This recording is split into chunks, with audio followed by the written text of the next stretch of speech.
Bonjour, ici l'Archer Noir. Bonjour les amis, je vous ai choisi aujourd'hui ce petit coin de verdure. Alors non, ce n'est pas mon jardin, c'est une voisine qui me le prête aimablement. Voilà un joli cadre pour entamer une troisième série en parallèle des techniques de perfectionnement sur les techniques dédiées au parcours. Que ce soit nature, campagne, 3D, on se retrouve dans des situations qui n'ont rien de banal. Et c'est important aussi de creuser cette question en parallèle pour les amateurs de parcours qui ne se contentent pas de tirer en salle ou sur des champs tout plats. Peut-être que vous avez entendu parler de la notion de portance de l'air au-dessus de l'eau. Oui, les experts s'accordent à dire que quand on tire sur une cible où la flèche nécessite de passer au-dessus de l'eau, eh bien il y a un léger affaissement. Pour ma part, j'ai pu constater ce genre de choses, mais j'aimerais bien le prouver scientifiquement, de manière à ce qu'on soit d'accord sur la méthode.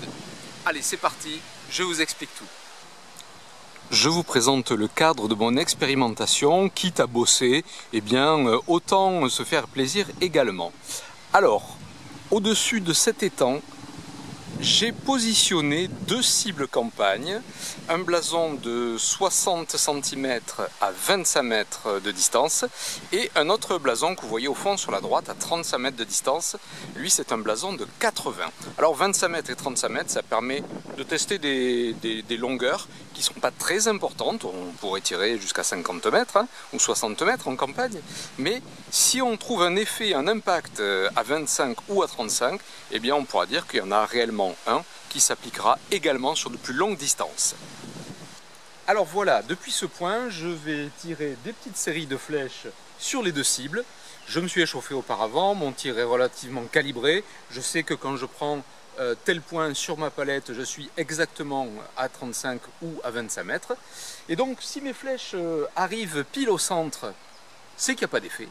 Si elles arrivent en dessous, c'est qu'il y a un impact sur la portance de l'air au-dessus de l'eau. Et on verra de combien ça c'est important pour avoir un ordre d'idée, de manière à pouvoir en tenir compte lorsqu'on est en concours sur des parcours. C'est parti pour la démo.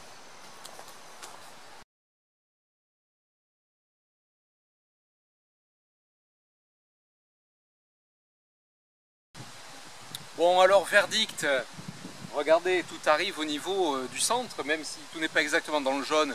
J'ai pris un petit peu de latéral parce que mes pieds étaient en pente, un grand classique, on en reparlera sur d'autres vidéos, mais globalement ça arrive exactement à la hauteur où je voulais tirer, donc sur 25 mètres, eh bien verdict, pas d'influence de l'eau sur notre flèche.